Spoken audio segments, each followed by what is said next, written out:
Hello and welcome to another live episode of the Leveraging AI podcast, the podcast that shares practical, ethical ways to leverage AI to improve efficiency, grow your business, and advance your career. This is Isar Meitis, your host, and we have a really exciting session for you today. Every business needs sales. Without sales, you don't have a business. Like you can have a business without a lot of other stuff, but without sales, there's no business. So every business needs sales. In order to have sales, you need leads. In order to drive leads, you need content that will resonate with those people, with the relevant target audience, and address their pain points. In order to do that, you need to understand your target audience, know who they are, and have a deep understanding of what their pain points are and what makes them tick. And the question is, and that's exactly what we're going to answer today, is how do you do all of those things in the most efficient and effective way using AI and other tools? So our guest today, Lanny Heiz, has a significant experience in sales, corporate partnerships, but he's also a systems and processes ninja. And in the past 2 years, he's been running an agency called Enablement that helps businesses drive sales calls and booking exactly the best qualified leads possible at scale. Now, today he's going to share with us exactly the process and the tools that he's using to generate dozens of calls of qualified leads to his clients every single month. So if you want more sales in your business, and if you're not, you probably shouldn't be in business. No offense to anyone, but everybody wants more sales in the business. If you want more sales in your business while doing less work, take something to take notes with, whether a pen and paper or your tablet or your laptop, whatever it is you take notes with. If you're driving, don't worry about this.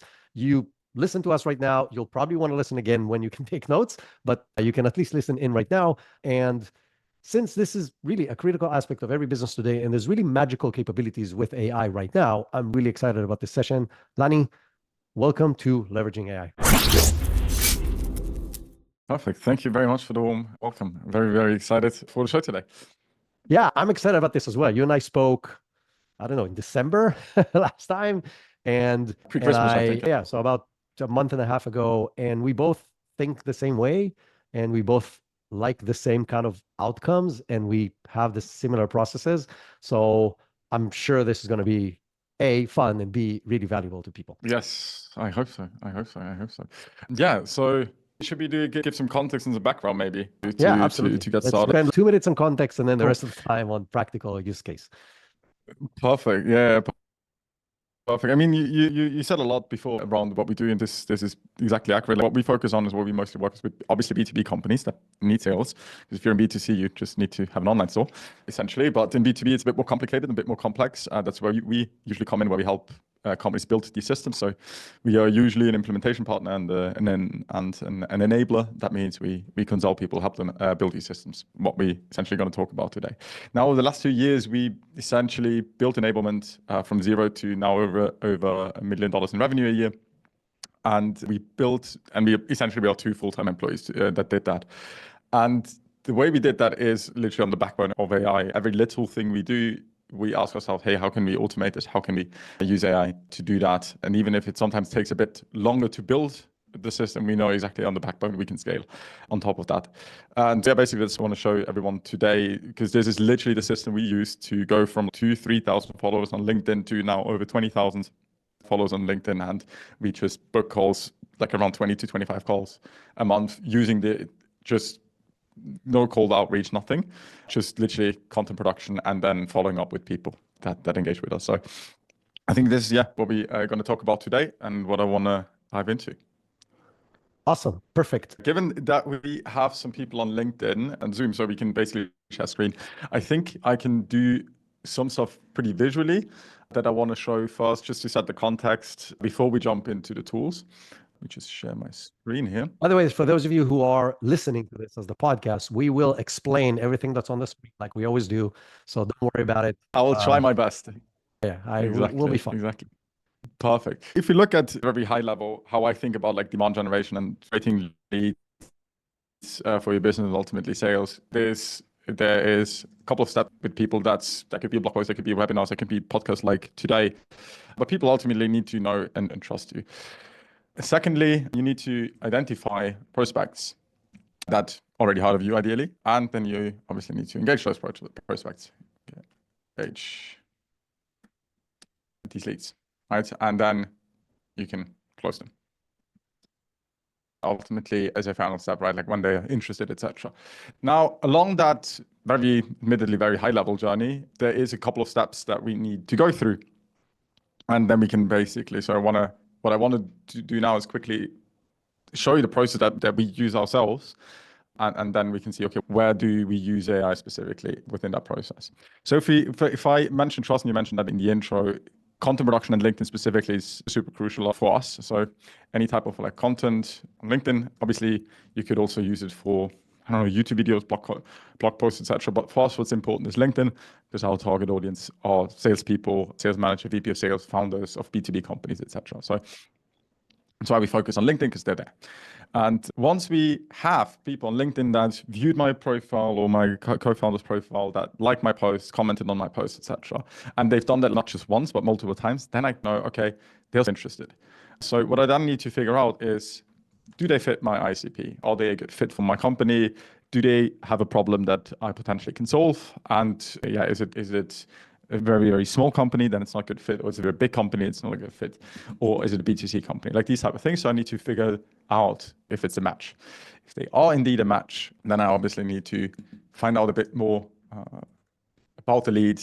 What's the job title? What do they do? What's their past experience, etc. Before I can actually reach out to them. Obviously, I need to also get the contact details, their email address, the phone number if I want to call them. And based on all of these information, all the context that I have, the previous customers they had, the case studies they have on the website, etc., we do a really highly personalized outreach to them. So reach out to them. And because they've heard my name before, they've read my post, they downloaded the lead magnet or commented to get a lead magnet, they're very receptive to our messages. Like when we email people, we get around 30% reply rate, and the vast majority of it is actually positive, i.e. wants to talk to us and books a meeting. So they're very receptive to these messages. And obviously, if you compare that to like ice cold outreach, it's not a comparison here. So that's ultimately what we do. And then lastly, yeah, if we talk to them and then if we see, hey, this is a good fit, we can help, they have a problem we can solve. Yeah, then we make an offer. One thing for me about this, just a quick kind of like recap.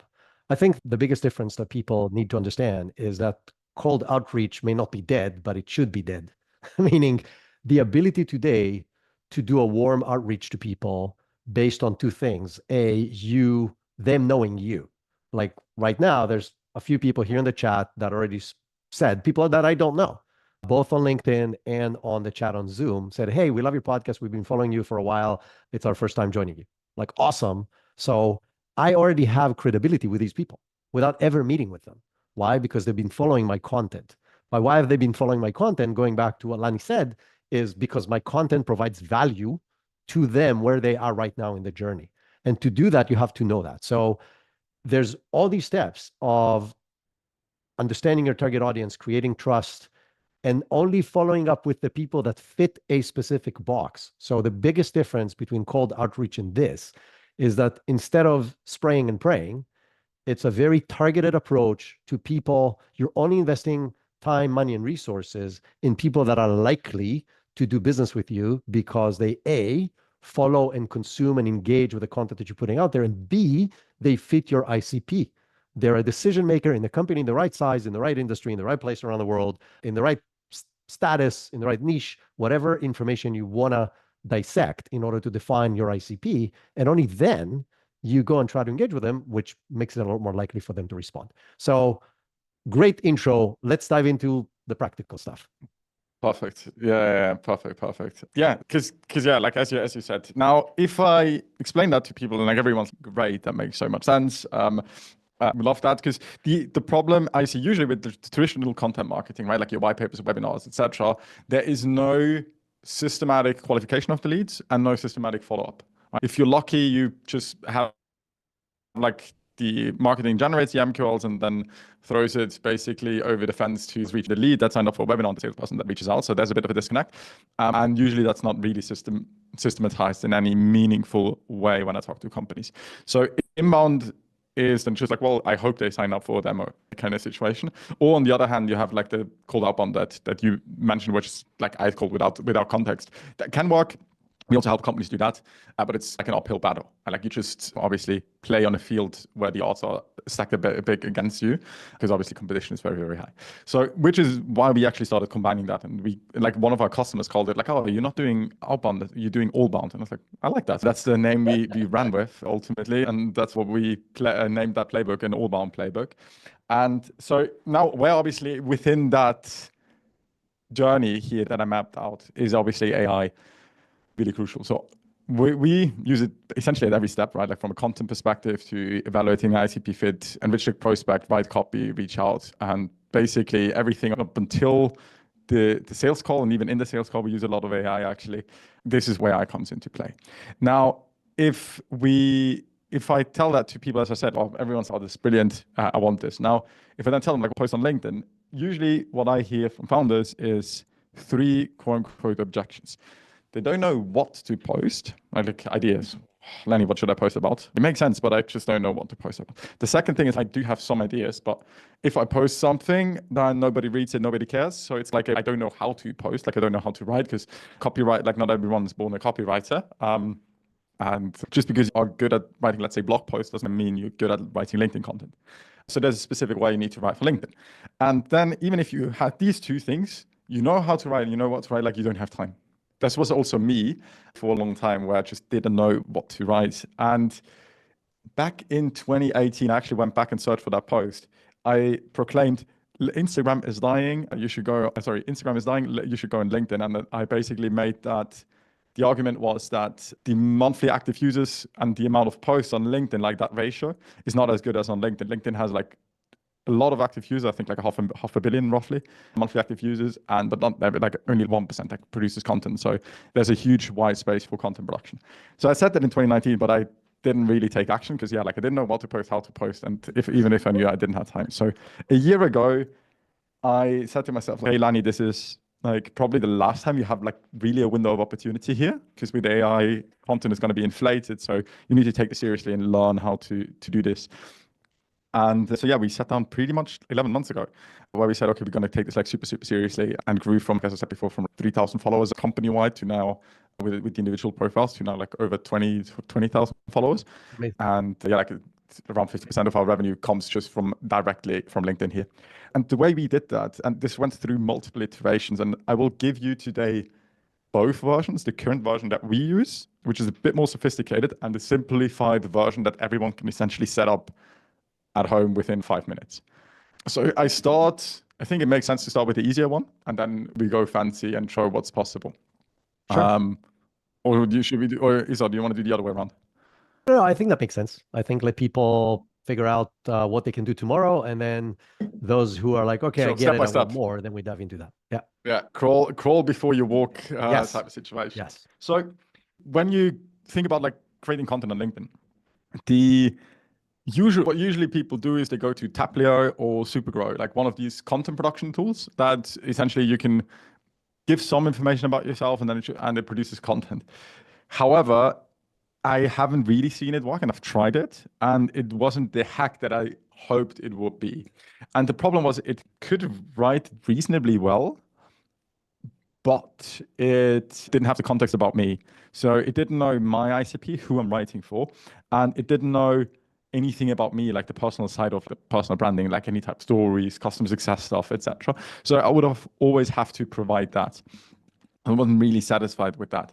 So I figured, okay, technically what these tools are really good at, they took a bunch of LinkedIn posts and trained an LLM, like fine-tuned essentially GPT on creating LinkedIn posts, but they lacked the context about me. So I was like, okay, why don't I just scrape or collect essentially a bunch of LinkedIn posts, create an Excel spreadsheet. If you want a tool for that, Clio is really good for finding, if you have a content creator, you can see their posts and you can manually collect them, or we've ourselves built an agent to just do that. But essentially, you collect posts in an Excel spreadsheet. And what we then did is essentially we looked at the post and said, okay, what's the template? Like, how is it structured? How is the hook structured? How is the first line of the hook structured? And then we categorize these posts into different categories in a sense, like we call it post styles. So essentially, like you could have a case study post, or could you have a listicle, or you could have a how-to post, or you could have a contrast post, like where I say, hey, this is the old way, this is the new way, good versus bad, etc. So we classified that. I can actually quickly show that template for the ones watching, what that essentially looks like, what we did. And obviously we collected posts that with us and are like similar to our target audience. So we have the templates here, right? That's okay. Here's how it's structured. And here is like an exemplary posts that we found. And then we basically, gave it a style. And this is around 100 posts, I think, roughly. Yeah, around that. And based on that, so this was the training material. Let's read a few examples for the people who are listening and not watching. So on the first column, there's like a template and then there's an example. So the example would be, I'm just picked a random one. Life hacks I knew at 43. I know at 43, I wish I knew at 23. Number 3 will surprise you. Let's get into it. Number 1, experience are worth more than material goods. $1,000 iPhone will become outdated in a year or 2. Instead, spend that money on a trip to Thailand with your friends. Memories will stick with you forever. 2, you're going to die one day. Thinking about your mortality is a great way to become motivated, filter out distractions, open yourself up to experience. So let me pause you for just 1 second. So what you're seeing is an example post from a successful type of template that is successful on LinkedIn, right? So the process is, and you can do this manually. And again, you can use tools like Clio, but you can just do this manually. Just people you follow that are successful say, oh, this post got whatever, a gazillion likes and 500 comments.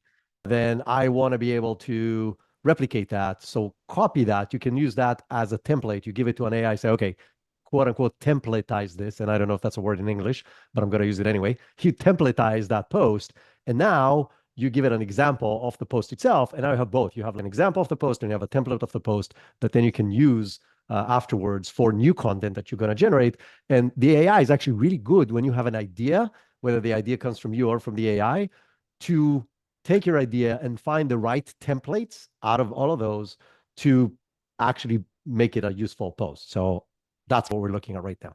And there's 20 or 30 of them on this page. Maybe more. Yeah, I think I have 100. 100. Because okay. I noticed if you go like to 200, 300, like the AI gets confused. Like you can give it too much. It's also like when you can just confuse AI, which is why we kept it rather simple with 100. So that takes care of the training material on how to post.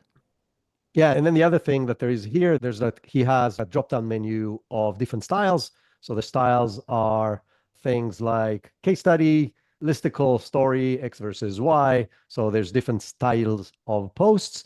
And then the final column has what does that address in the funnel? Top of the funnel, middle of the funnel, or bottom of the funnel, where top of the funnel is more general content and educational stuff. Middle of the funnel will usually be building rapport to you and your brand and your capabilities. And bottom of the funnel, which is the least amount of stuff you want to post, is more transactional.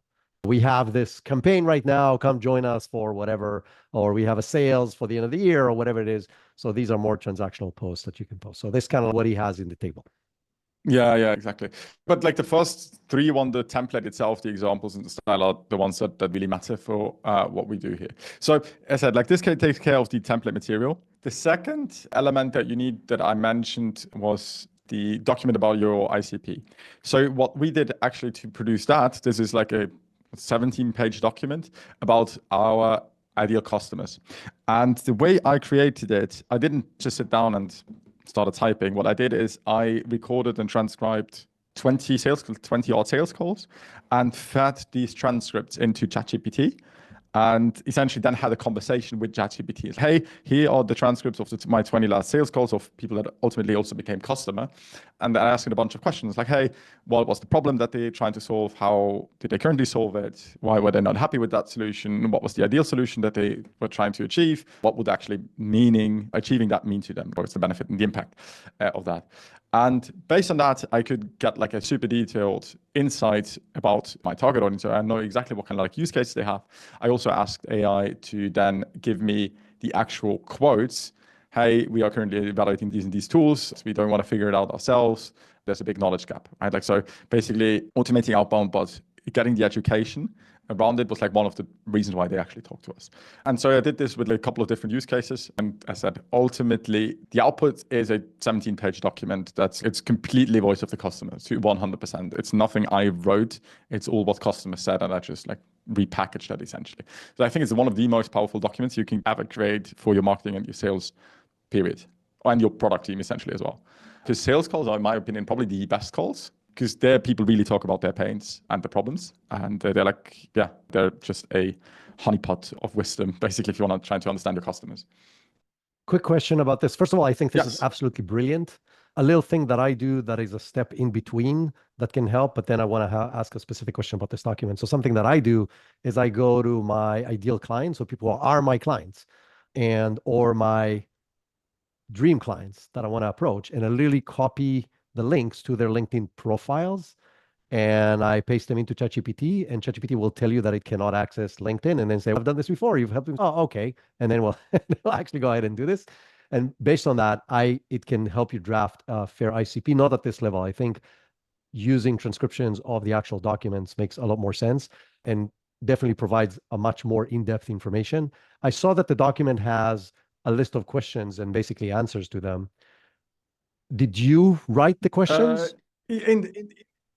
Well, not specifically. So essentially what I asked, what the question was like, hey, what are the jobs to be done that my customers were trying to achieve? So that's quote unquote the question that I was asking. And then I just specified, hey, give me 3 to 5 jobs to be done. Look at all the answers they gave, all the transcripts, and then extract or distill that out. And the same they did with, hey, what's the current solution that they're using? Why are they not happy with that? And what's the ideal solution? So basically, yes, there are implied questions, but what I'm trying to tell is actually like a cohesive story from what did they try to do, why did it not work, and what was like the goal they were trying to do. We call that internally, we call that a sales story. So yeah, that's essentially what that document does. So that's the second. So now you have the training material to teach the AI anything about you as a person, essentially, and sorry, not you as a person, but you as a company and your target audience in your market.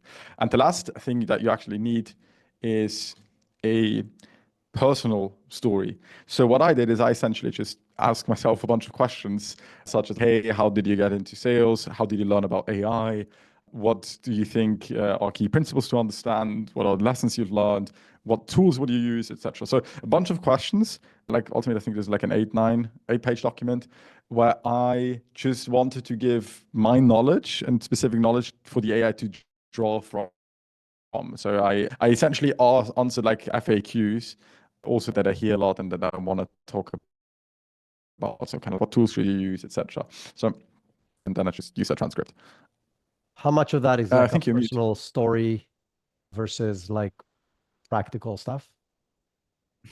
I'd say 50-50. Because also like in the story, it becomes practical to a certain extent, because you mentioned like, hey, then I used this tool and that led to this result, etc. So it's probably a bit hard to say, but it's roughly 50-50, I would say. And I tweaked it once I just wanted, basically, if I have a new topics that I want the AI to talk about, I update that document, because that's like the source of what's on my mind, essentially. So these are the 3 documents we need. And what you can do now, then, like once you have that, this is then pretty easy. You can create a copilot using either custom GPT or Claude. I prefer Claude because Claude has a much more human way of writing and speaking. So it doesn't sound too AI-ish. And that's why I prefer it. And in Claude, what's called a custom GPT in OpenAI, in Claude, it's called a project. So I have here my LinkedIn content engine. And all I now have to do essentially is to give it a topic. So let's say, how do I create personalized outreach using AI? That's my topic. And then I say, okay, style, I want to have a how-to post, because I remember the different post styles. So I specify that here. Now what my agent does, it's creates based on these 3 files and some context information that I wrote in the system prompt. I wrote these, like it's now writing me actual posts that I can use pretty well. So yeah, so one, we have pretty much a step-by-step template using AI, and it's like, yeah, step 1, step 2, step 3. What else do we have? Then we have the second post. Okay, here's talking about what not to do. And the third one is a before after template. But yeah, and this is December 2022. I did it like that. And yes, there is a for me 4 a.m. story where I basically stayed awake till 4 a.m. and tried to figure out how to fine-tune your LLM and import it or integrate it with G Sheets. There is the story that's in that deck, for example. And yeah, like 28 response rates, like that's also in there. So there's, yeah, these numbers are actually from the source material, from the training material. So it's like very, very biased. Yeah, that's exactly, I think, the key here, right? So the key here, it's personalized in two different ways. It's personalized to your clients and target audience and their pain points from the one document, but it's also personalized to you, your history, your experience, your background, your personality, your success stories, your failures. Like all of that is built into that, which makes this output something the AI cannot output for anybody else, which makes it unique, which makes it good content versus just going to the AI and say, oh, write me a post about X. Exactly. Yeah, that's really the key difference. And with this system, yeah, like what I literally would do is obviously you can now check back and forth and say, hey, out of post number 1, I liked X, and out of post number 2, I liked the hook, for example. Please combine and create 3 more variations of it until you're happy with it. Or you just take it and rewrite it yourself manually. Yeah, so that's like you're in the co-pilot stage. And yeah, so this solves, or I created this because this solved my biggest problem. Like I had enough ideas, but I didn't have really time to write in a draft version of it. And so this just helps me draft stuff very quickly. And if I have good ideas, but I don't want to write the full draft, then I use this to this day. I still use that exact co-pilot. So I still use that to this day. A bit more complicated, what we do is the next thing. So I'm just going to switch back to Miro to explain you what we actually do. So we have a relevance AI agent that defines hot topics in my space. So we monitor over 100 content creators and we look for pattern, or the agent looks for patterns of hot topics that get a lot of engagement. Based on that, it then tells me like, hey, here are some post ideas based on the hot topics that we have. So this is basically the second step the agent does. And then what we do is we have the knowledge base. So this is a vector DB with my personal stories. Basically the document that we looked at before. And the agent looks, okay, here I have these hot topics. What personal story can I relate to? How can I basically have this topic? And how can I, quote unquote, enrich that topic with my personal stories? And then what this gives me is essentially like a content draft and a rough outline. And then we fine-tuned our a GPT model for ourselves that then creates out of this post draft, essentially. So this is a post draft. And out of that post draft, we create variants.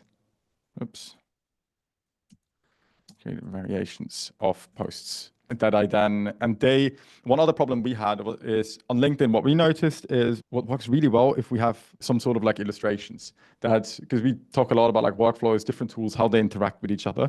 And so this is always what we notice, like flow charts and different tools and carousels explaining what these different tools do work really well.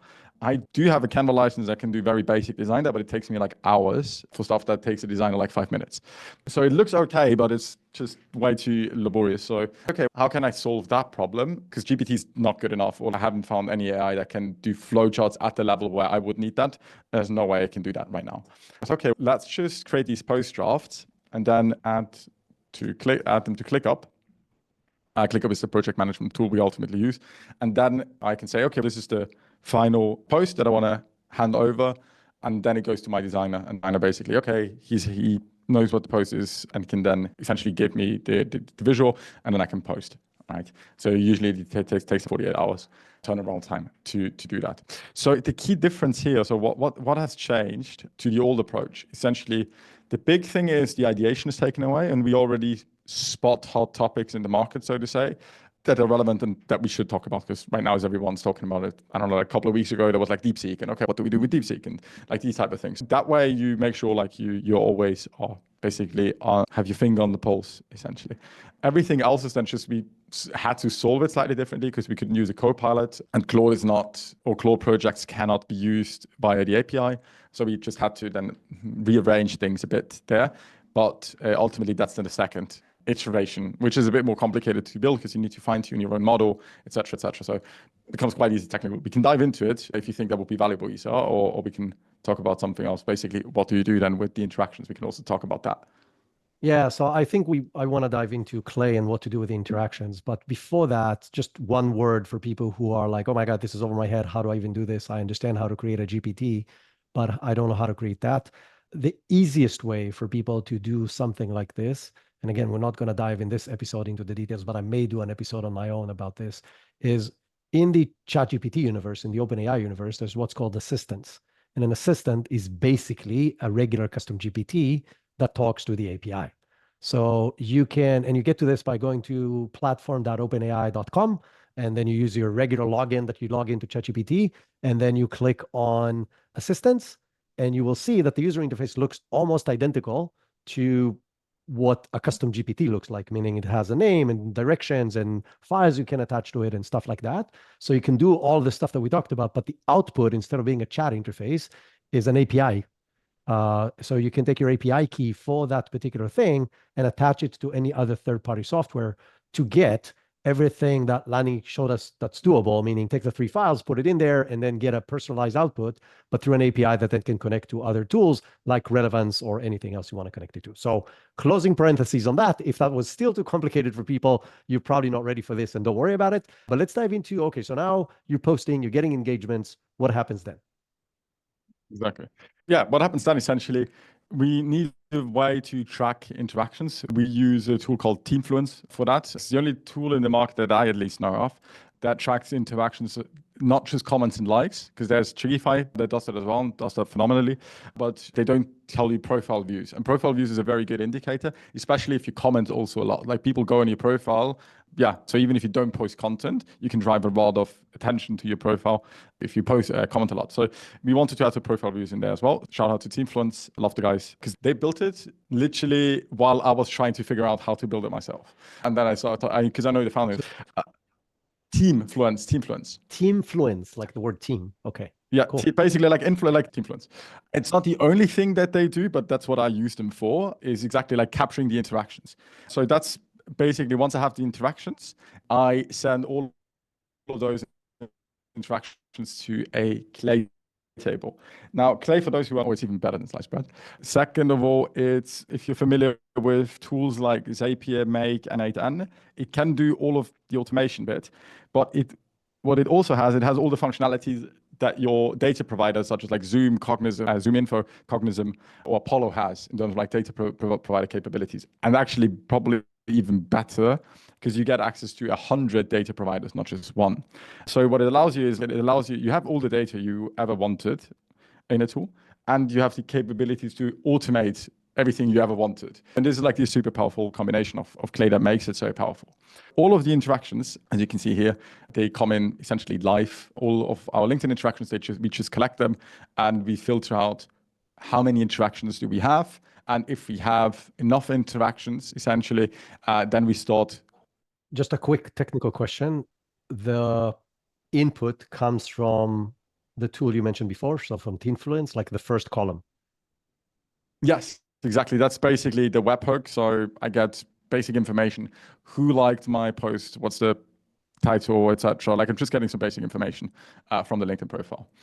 So again, just to explain one thing to people who don't know Clay, Clay is a database tool that knows how to do several different things. It knows how to collect data from multiple sources. It knows how to enrich the data. And it also knows how to connect to AI. So you can then manipulate all that data in different ways you want. And the way it works, the columns on the left are like the inputs, and the further to the right you go, you can do more and more steps. And then later on, as you'll see, you can filter people to your ICP based on the information that you collect. So it's like a get raw information, enrich the information, filter the information, create an output out of the information. So that's like the process that Clay allows you to do. all fully automated with whatever AI steps you want in between. And that's like the general idea. Now let's dive into the specific implementation that Lanny is showing us.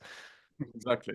So basically, the first step, as I mentioned, is we need to figure out if they're an ICP fit. We use AI for that. We have a scoring system, 1 to 10. To what degree do they fit us? And obviously in the prompt, I specify, hey, this is what we're looking for. This is what we're not looking for. This is what a 10 out of 10 looks like. This is what a 5 out of 10 looks like, etc. So this is ultimately what then AI gives me. And only if we have a little tick here, i.e. if they are an ICP fit, we move them further along. And the idea here, by the way, is twofold. One is you only want to address your ICP, otherwise you're just wasting time. But two, it saves you a lot of money because the way this tool works is you're paying per token. And if you're going to keep moving to the right, more and more steps, you're going to pay all these tokens on everybody on the list versus on 5% of the list that is actually your ICP. So you're gaining on the fact you're focusing on the right people, but you're also saving yourself a lot of money in the process. Yes, exactly.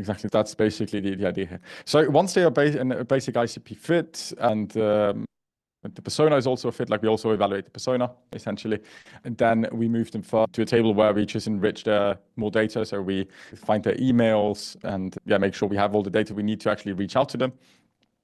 And then we write them to a campaign table where we essentially use AI to write all our messages. So essentially what that then looks like is it's going to be super, super personalized. So I can't go fully into that because that would show the campaign what we literally write. So I can't show the next table. But if you go on my profile, like a couple of stuff and you fit my ICP, you see what we write. Do that. But that's the back door, right? Yeah, exactly. But so yeah, that's basically where we find the emails. And then in the last step, essentially, we just create all the data that we need to then reach out to our prospects with a super relevant message.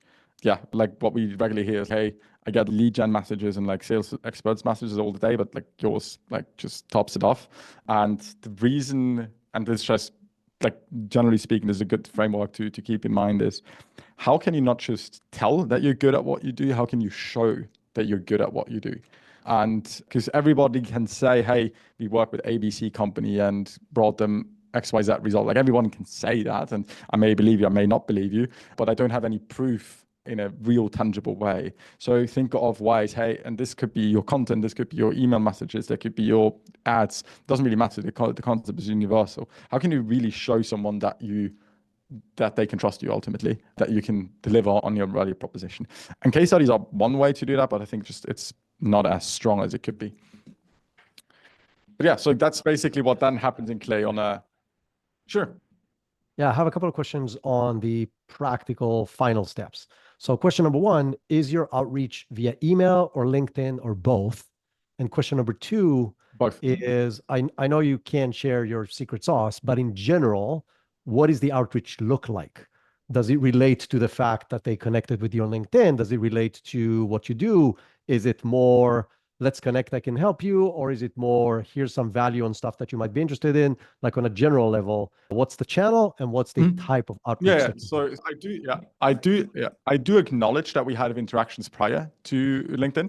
That's because if I did it like some of you may have heard of tools like that can identify website visitors.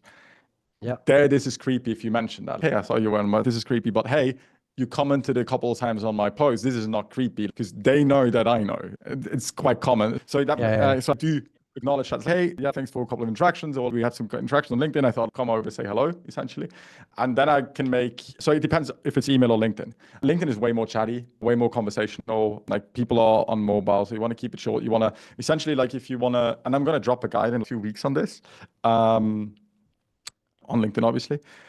On how to essentially sell by chat or just basically how to chat and to book meetings through chat. But the baseline framework is just curiosity, like actually ask questions. Hey, so for example, if you interacted with me a couple of times and like, hey, which post really resonated with you? Or what really resonated with you about my posts? Then they say, oh yeah, I really love how you build AI systems. Okay, and that is like my way to, okay, well, how are you doing right now? And then it's not creepy, then it's just like a very normal conversation. If we had that conversation on a barbecue or in a bar at the networking event, it's like a very normal conversation, the same way we would have it anyways. And so this is like the framework, like how can I make it like not weird? And